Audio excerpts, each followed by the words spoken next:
E aí, tudo bem? Então hoje nós vamos entender melhor sobre cadeia alimentar. Vamos ver como é interessante tudo isso e como é fácil de entender. A palavra cadeia vem de interligação, é quando um está interligado ao outro. Por exemplo, uma corrente, ela é formada por anéis, onde que um está ligado ao outro.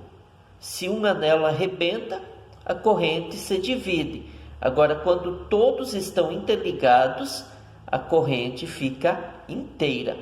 Então, assim acontece com a cadeia alimentar, ou seja, na natureza, os seres vivos também têm uma interligação um com os outros. Ou seja, um ser vivo depende do outro, está interligado ao outro.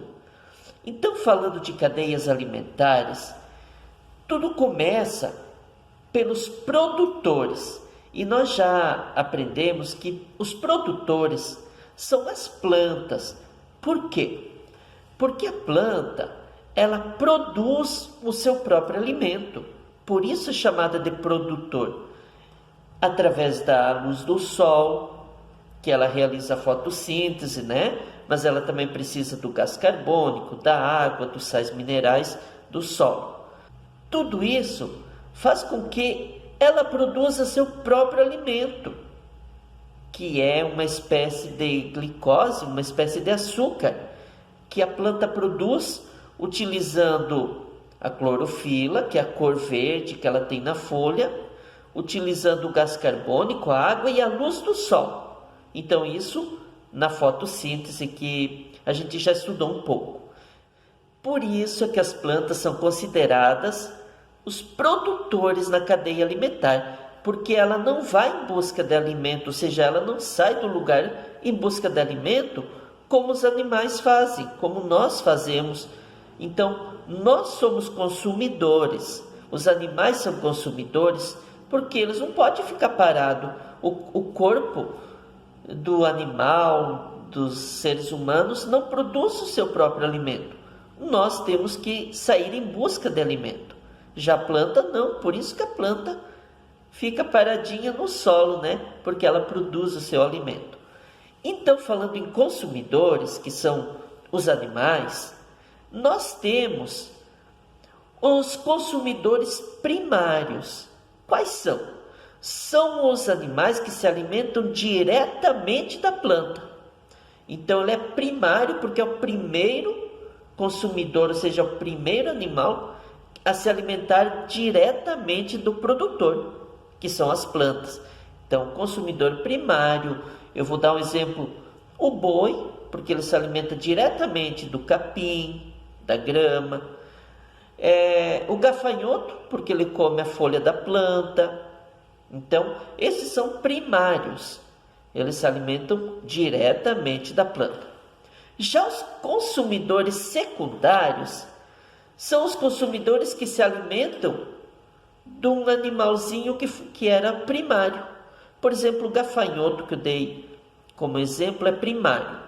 Agora, se o sapo se alimentar do gafanhoto, o sapo já está sendo um consumidor secundário, porque ele se alimentou de um animalzinho que havia se alimentado da planta, tá? Então, o gafanhoto seria o primário e o sapo secundário. E se vir uma cobra e se alimentar do sapo, ela vai ser terciária, porque ela se alimentou do animal secundário, que seria o sapo. E se vier um gavião se alimentar da cobra, ele vai ser o quaternário, e assim por diante. Mas isso não é o mais importante, é bom saber que existe essa relação. Geralmente nós utilizamos mais primário, secundário e terciário para demonstrar essa sequência de transferência de energia, né? Através da alimentação. Falando em sequência de transferência de energia, vocês já repararam que para representar uma cadeia alimentar tem sempre uma seta, tem uma flechinha que indica, começando pela planta, Aí tem uma flechinha que vai para a direita, indicando o próximo animalzinho que se alimentou da planta, depois o outro animal que se alimentou daquele primário, digamos assim. Ou seja, sempre tem uma seta. Ué, mas não pode inverter isso? Será que tem que ser assim?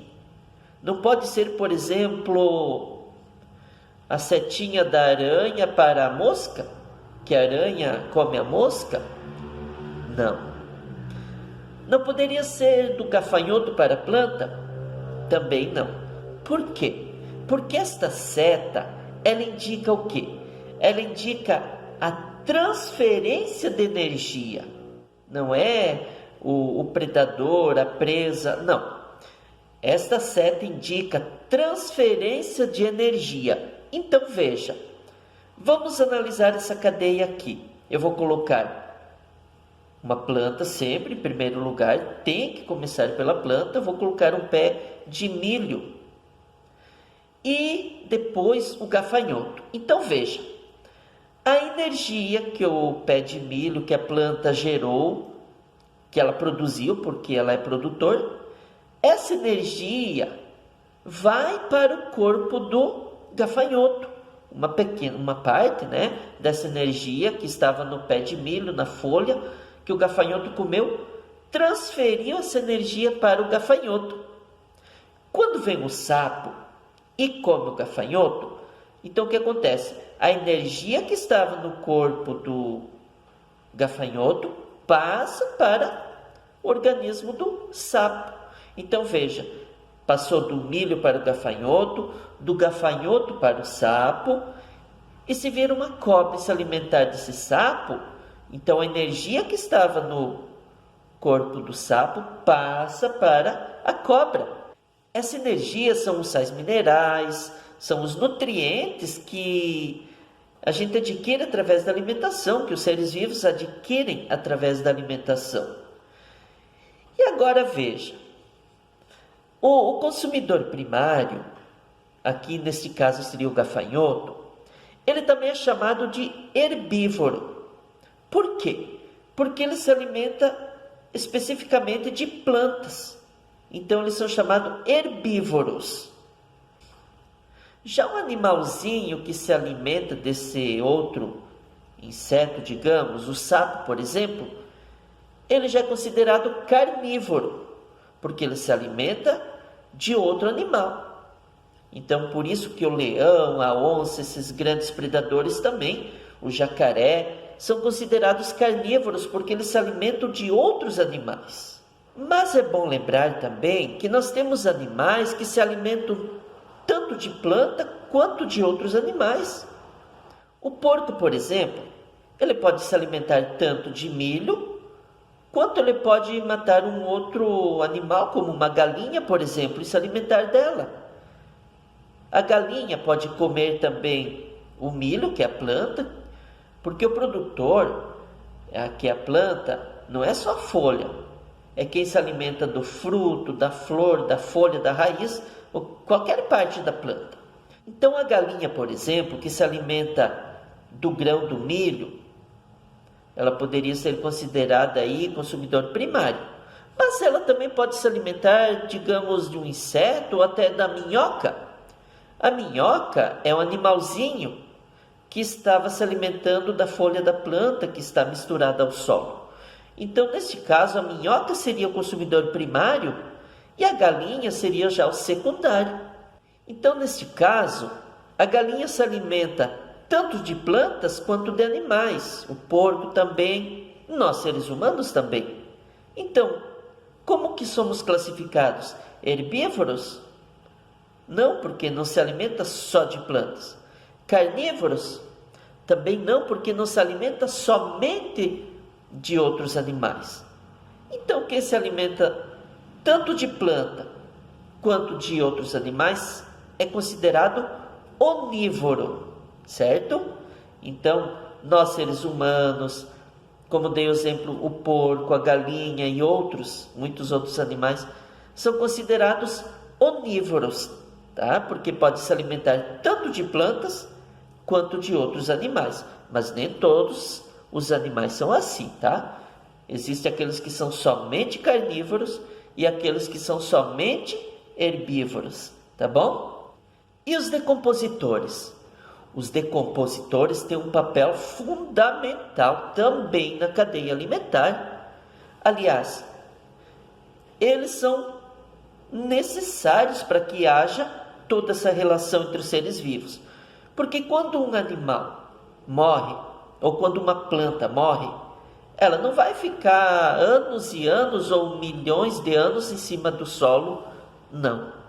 Ela vai sumir, ou seja, ela vai ser decomposta pelos decompositores, que são fungos, bactérias, que são seres que nós nem podemos ver, a não ser com o uso do microscópio.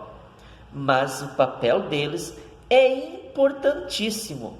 São eles que vão devolver os nutrientes que estavam no organismo dessa planta, desse animal que morreu, para o solo. Então, como a cadeia alimentar é um ciclo, quando a planta nasce, ela vai precisar retirar do solo os minerais. Então, esses minerais, essa energia que a gente já falou, vai passando para o organismo de outros animais, mas chega um tempo que ele volta para o solo. Quando uma planta vai secar, vai morrer, quando um outro animalzinho morrer também, por qualquer motivo, ele vai, com o tempo, ser decomposto, ou seja, vai se misturar ao solo, porque os decompositores estão agindo. E esses minerais que estavam no corpo dele, volta para o solo e vai servir para uma outra planta depois que crescer. Agora veja essa ilustração, veja que interessante. Observe bem e vamos analisar juntos. Aqui está, na parte de cima, o produtor, que tem que ser o primeiro da cadeia alimentar, que é a planta. Aí nós temos o rato, que ele é o consumidor primário, ou seja, ele vai comer a sementinha, digamos, da planta, ele vai roer. Então, ele é o consumidor primário. Aí tem a seta, que vai da planta para o rato e depois do rato para a cobra. A cobra vai se alimentar do ratinho, então a energia que estava no organismo do rato passa para a cobra. Neste caso, a cobra seria o consumidor secundário. E aí nós temos um gavião ou uma águia que vai se alimentar da cobra.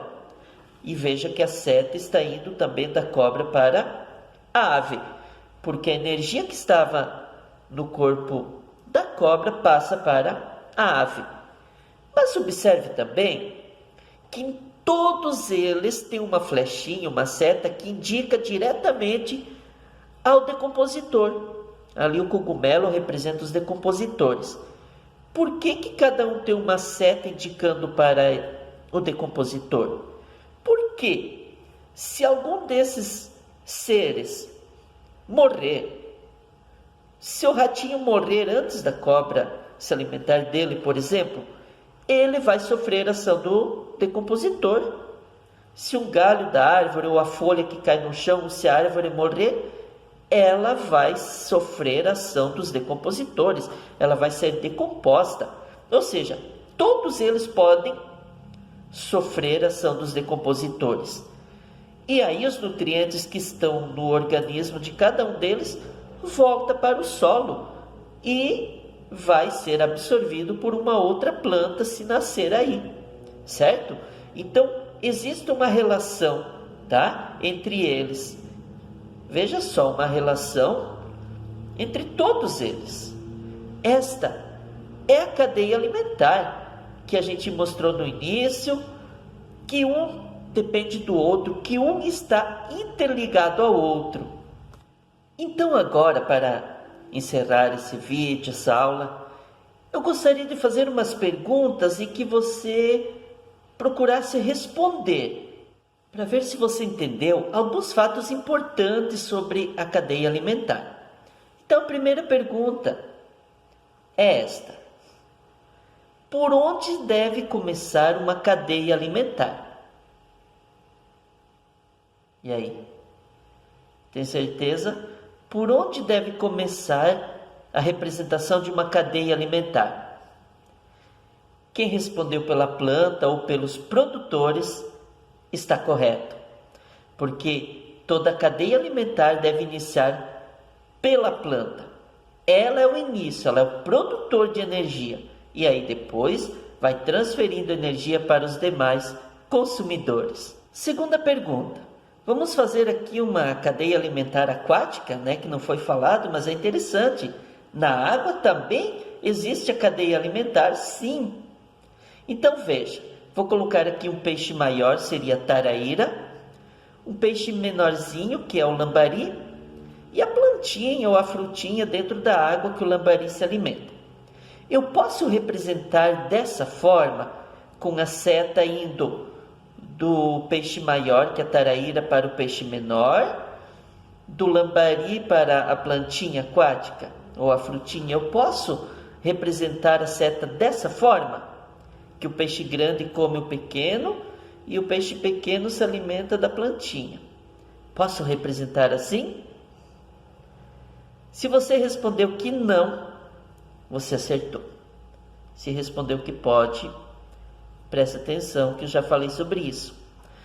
Não pode ser assim por causa que eu disse que as setas devem indicar o quê? A transferência da energia.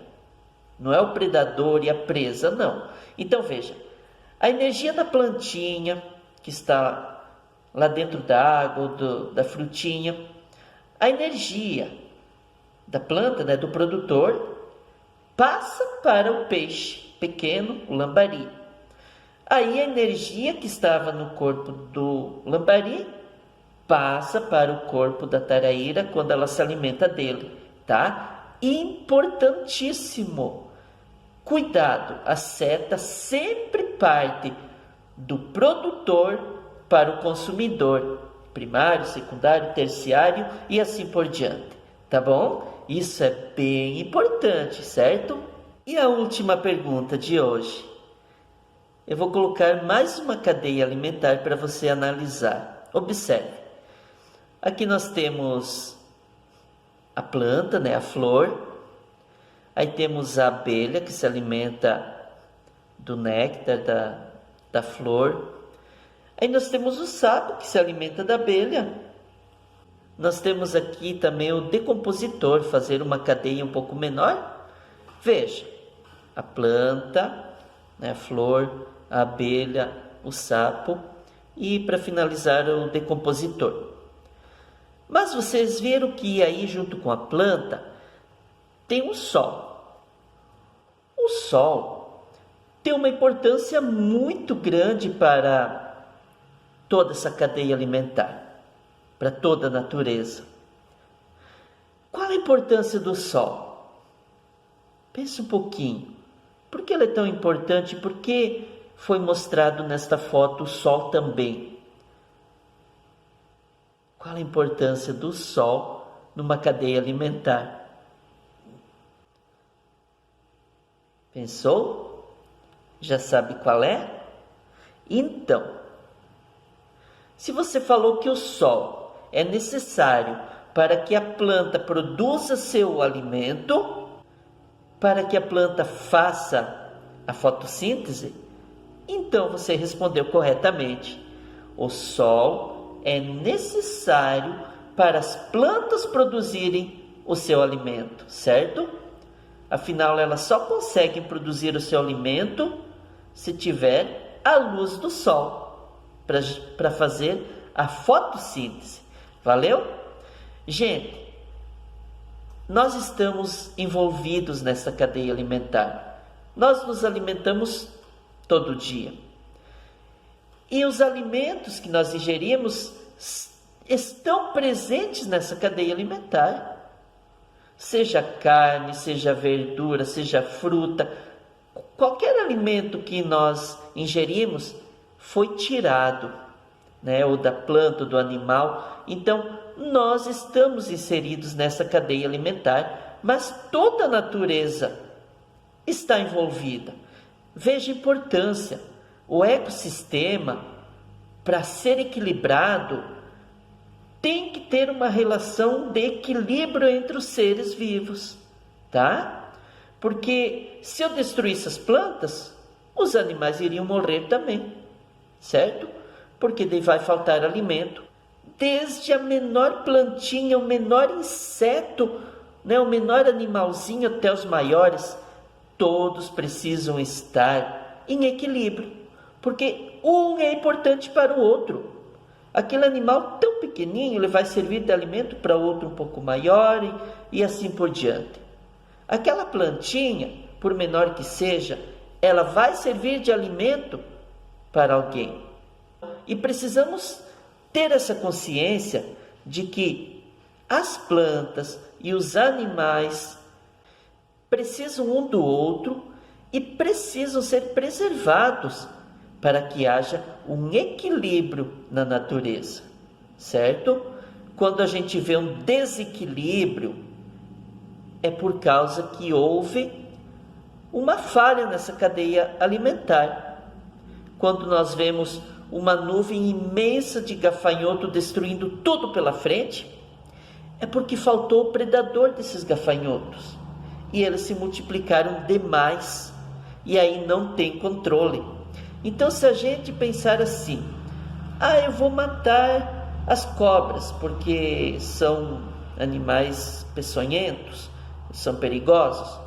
Mas se eu matar todas as cobras de um lugar, os ratos podem se multiplicar desequilibradamente. Porque se não tiver mais o predador do rato, ele vai se multiplicar sem controle e ele vai destruir o que tiver pela frente para se alimentar. Então veja como é importante um equilíbrio na cadeia alimentar, certo? Tanto dentro da água quanto dentro da floresta, qualquer lugar.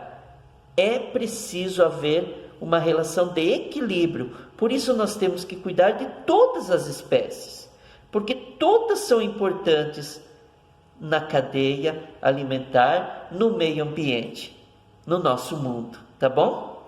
Grande abraço, pessoal. Espero que tenham aprendido, que tenham gostado e até a próxima aula.